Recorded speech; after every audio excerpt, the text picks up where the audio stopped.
장부기장에 대해서 좀 얘기를 해볼까 해요. 일단 이제 장부기장이라고도 하고 세무대리라고도 하는데 이게 뭐예요? 쉽게 얘기를 하면 장부기장이라는 거는 세금을 관리하는 거다.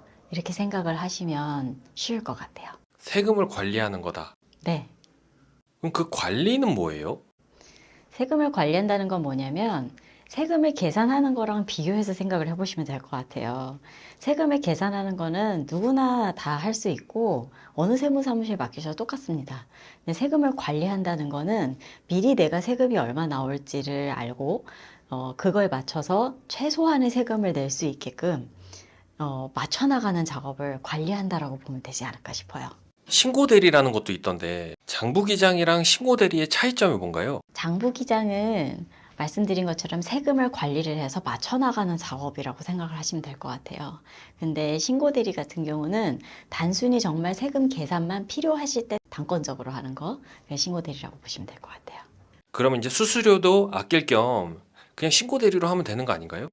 물론 뭐 그렇게 생각하실 수도 있어요. 이제 비용적인 측면에서는 확실히 단건적으로만 하는 게 저렴하긴 하니까 신고대리를 저희도 이제 진행을 하다 보면 세금이 말도 안 되게 나오시는 분들이 많이 계세요.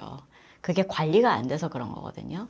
그렇기 때문에 신고대리를 해보시다가 이제 신고대리 맡기시는 세무사무실에서 아, 이건 좀 관리가 필요합니다 라고 말씀을 해주시고 본인도 그렇게 느끼신다면 기장 바로 맡기시는 게 좋습니다. 그러면 언제부터 기장을 맡겨야 돼요?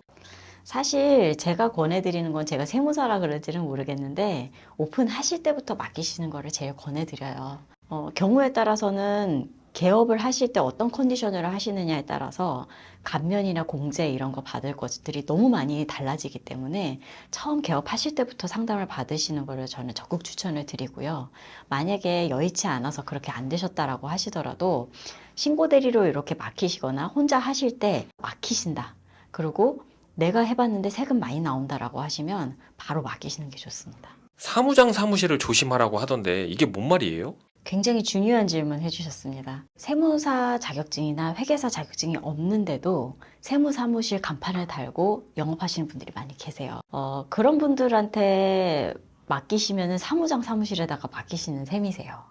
근데 지금 인터넷에서 찾아보셨다고 하신 게 조심해야 된다라고 하잖아요. 왜 조심해야 되는지를 제가 말씀을 드릴게요. 사무장 사무실은요, 입장을 바꿔서 생각을 해보면요. 이 명의가 내 명의가 아니에요. 명의 대여니까요. 그죠? 뭔가 잘못됐을 때 내 책임이 없는 겁니다. 그 세금적인 리스크가 나올 수 있는 많은 부분들이 있는데 그 부분에 대해서 아무래도 소홀하게 될 수밖에 없어요. 그래서 사무장 사무실에다가 맡기셨다가 이제 저희 쪽에 옮겨오신 그런 사장님들, 장부 이렇게 보면 정말 말로 다 표현을 할 수 없을 정도로 관리가 엉망인 데가 너무너무 많아요. 그러면 관리가 엉망이면 뭐가 달라요?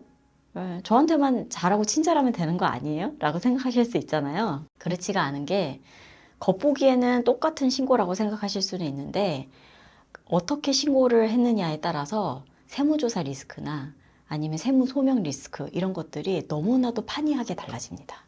그렇기 때문에 사무장 사무실은 반드시 조심하셔야 되시고 세무사무실을 고르실 때 상주하는 세무사가 있는가 상주하지 않더라도 언제든지 내가 세무사님이랑 좀 상담을 하고 싶어요 라고 했을 때 언제든지 연락을 할 수 있고 그리고 내가 좀 물어볼 수 있는가 그거 반드시 체크하셔야 될 것 같아요. 어차피 장부기장은 거의 담당자가 일 처리를 많이 하잖아요. 그러면 굳이 연락도 안 되는 세무사가 관리하는 사무실에 맡기느니 그냥 연락도 잘 되는 사무장 사무실에 맡기는 게 더 나은 거 아니에요? 뭐 밸런스 게임 같네요. 소통이 안 되는 세무사가 있는 세무사무실이랑 소통이 잘 되는 사무장 사무실 이게 이제 밸런스 게임 같은데 그래도 세무사에 있으신 사무실로 가셔야 되시고 뭐가 더 낫다 안 낫다가 아니라 소통이 잘 되는지는 세무사무실을 고르실 때 반드시 체크를 하셔야 되세요. 소통이 잘 되느냐 안 되느냐 그거는 내가 연락을 할 때 누구한테 연락을 해야 되고 그리고 연락 받을 사람이 누구냐 만약에 이 사람이 연락이 안 됐을 때 누구한테 연락을 하면 되느냐 그런 걸 체크해 보시면 좋을 것 같습니다. 그러면 세무사 찾을 때 저희 집이나 아니면 사무실 가까운 곳에 있는 세무사로 찾으면 될까요? 꼭 가까운 데가 아니라고 하더라도 소통이 잘 되기만 하면 위치적인 조건은 그렇게 중요한 것 같지는 않아요. 제가 인천 송도에 있습니다만 거래처가 대구, 부산, 뭐 제주 다 이렇게 흩어져 있거든요. 근데 전혀 소통하는데 불편함이 없고 업무하는데 전혀 불편함이 없어요. 그래서 꼭 지역을 따지지 않으셔도 무방할 것 같습니다. 세무 사무실마다 기장료가 다 다르잖아요. 5만 원인 데도 있고 어떤 데는 뭐 2만 원, 3만 원인 데도 받고 어떤 데는 또 10만 원인 데도 있는데 이렇게 차이가 있는 이유가 있나요? 차이 있는데 이유 있습니다. 그 이유 있기 때문에 반드시 체크를 해보셔야 되는데 일단 2, 3만 원대는 자동 장부이거나 대표님이 직접 손을 많이 타셔야 되는 데일 거예요. 그래서 사실은 그게 장부 기장이라고 보기엔 좀 힘들고요. 5만 원대 가면은 그때부터는 좀 드릴 말씀이 있는데 가격 자체를 낮추어서 마케팅적으로 가격 경쟁력을 갖추어서 그렇게 하시는 세무사무실도 있을 수는 있겠습니다만 가격이 저렴하다고 무조건 거기를 선택하는 거는 조금 생각을 해보셔야 할 것 같아요. 어떤 세무사무실이든 장부 기장을 한다고 하면 담당자가 정해져 있습니다. 그리고 담당자는 한 사람당 맡은 거래처가 몇 개 이렇게 있어요. 보통 40개에서 50개 생각하시면 되시는데 단가가 그렇게 낮은 경우에는요. 그 이상 엄청나게 많은 숫자를 한 담당자가 담당을 해야 돼요. 그러다 보면 아무래도 소홀해질 수밖에 없겠죠. 전화가 오는 것이 너무 많고 소통을 해야 되는 게 너무 많고 이메일도 많고 한데 나를 좀 세심하게 어떻게 더 하면 세금이 줄어듭니다 상담을 해주고 또 아니면 본인이 상담을 안 하더라도 담당자가 뭐 상부에 보고를 하거나 세무사님한테 여기 좀 봐주세요 이렇게 하기가 쉽지가 않은 것이 현실적입니다. 그래서 너무 저렴한 데만 찾아다니시는 거는 저는 솔직히 좀 반대고요. 평균적인 가격선에서 그리고 단가가 비싸다고 하더라도 거기가 다른 데보다 왜 조금 더 비쌀 수가 있는지 그런 거를 좀 따져보시면 더 좋을 것 같아요. 세무 사무실이 전부 다 똑같은 서비스를 제공하는 게 아니고 각자 제공하는 서비스가 다 다른 거네요. 맞습니다. 다 다를 수밖에 없어요. 그리고 사무실마다 다 일처리를 하는 방식도 다를 수가 있고요. 기장료가 끝이 아니고 조정료라는 게 있던데 이 조정료는 뭐예요? 월 기장료하고 별도로 조정료라는 게 따로 있죠.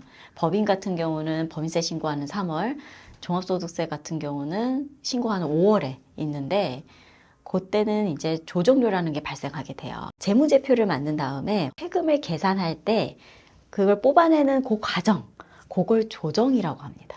그래서 거기에는 세공제나 감면 이런 것들이 들어가고 여러 가지 세법적 지식을 알아야만 세금 산출이 가능하게 돼요. 그 과정을 조정이라고 하고 최종 목표인 세금 신고까지 가는 과정, 그거 때문에 조정료가 나오는 거다 이렇게 생각을 하시면 될 것 같아요. 조정료가 세금을 줄여주는 것에 대한 대가라고 생각하면 되나요? 세금 신고라는 게 세금을 내기 위한 목적도 있지만 정말 여러 군데 쓰여요. 개인 같은 경우는 그 개인의 소득 자료로 증명이 되기도 하고요. 대출을 받으시거나 투자를 받으시거나 할 때도 재무제표는 엄청난 힘을 발휘합니다. 그렇기 때문에 세금 신고를 하는 것에 국한되지 않고 이게 나의 경제 활동에 있어서 엄청난 그 위력을 발휘한다라고 생각을 하시면 마무리 작업을 하는 아주 중요한 과정이기 때문에 조정료가 발생하는 거다. 이렇게 이해를 하시는 게 더 정확할 것 같아요. 저는 이번에 결손이라서 낼 세금이 없는데 근데 왜 조정료를 내야 돼요? 지금 결손이라고 해주셨는데 결손이라는 거는 매출 대비해서 매입이 더 많을 때 마이너스 났다. 우리가 그러잖아요. 마이너스 난 거를 결손이다라고 표현을 하거든요. 결손 났다고 세금 안 내고 끝이 아니에요. 결손금은 그것을 이월시킬 수가 있어요. 그래서 내년에는 대박이 날 거잖아요. 요건 결손이었지만 그러면 그 대박 난 해에 그 결손금을 가지고 세금을 깎는 효과를 줄 수가 있습니다. 그래서 결손이 나셨다고 해서 나 어차피 세금 안 나올 건데 관리 안 해도 돼가 아니라 대박 나실 내년을 위해서 그걸 잘 관리를 하셔가지고 장부 만들어서 내년 세금을 깎는 쪽으로 또 계획을 하시면 좋을 것 같아요. 세무사님 말 들어보면 어떤 세무사를 만나는지에 따라서 세금이 조금 차이가 많이 날 것 같아요. 많이 납니다. 그러면 청하세무회계만의 차별점이 있을까요? 네, 저희만의 차별점이 있죠. 저희 같은 경우는 결산을 미리 하는 게 차별점이에요. 이제 개인 사업자 같은 경우는 5월에 종합소득세 신고를 하는데 5월에 가서 세금이 얼마인지를 듣는다라고 생각하면 연말쯤 되면 굉장히 불안하실 거예요. 특히 매출이 팍팍 오르고 이렇게 잘 되시는 사장님일수록 내가 세금 폭탄 맞으면 어떡하지?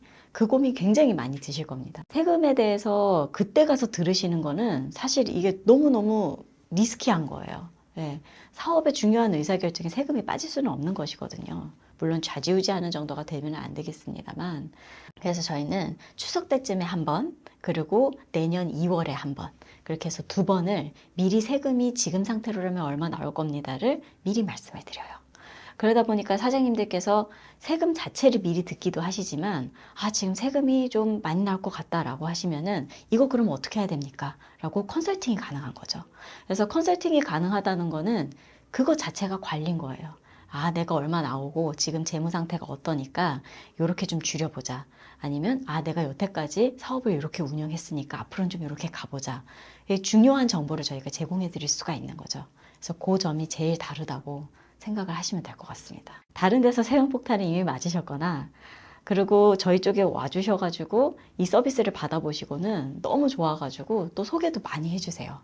그래서 저희가 소개가 많이 들어오죠, 그죠? 세금이라는 게 나오면 그냥 내야 되는 건지 알았는데 미리 대비가 가능한 개념이었네요. 정말로 케이스에 따라서는 손을 못 대는 경우도 있어요, 구조적으로.